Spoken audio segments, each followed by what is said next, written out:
жігіттер бар ғой, мына бір өзіміздің азаматымыз ноқтан қайтып түйеді деп бағана неметкеннен кейін үйретіп бердім де, соны мен ойлап қалдым, мен сендерге де жіберіп берейін деп.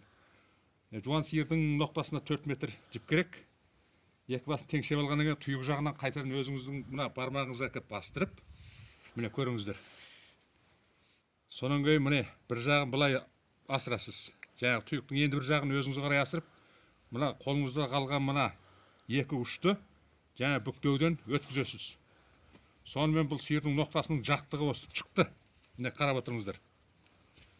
Мына кейбір жолдастар былай аударып тағады сиырға, болмайды. Мына тұйығы сыртынан келді, естеріңізде болсын. Ноқтаның. Сонымен мынау біреуі айлан соқты өткізгеннен кейін кеңсірік болады. Кеңсірік болды да.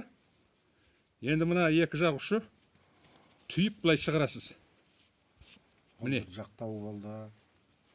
Біреу кеңсірік, біреуін айлансып өткізесіз. Енді мына мүйіздің артынан әкеп, мынаны өткізіп былай байлайсасын. Сиырдың ноқтасы осындай түйіледі. Бәрілеріңіз ұғып алыңыздар, бәріңіз сиыр баққа жігітсіңдер. Міне, үстіп бүйе саласыз.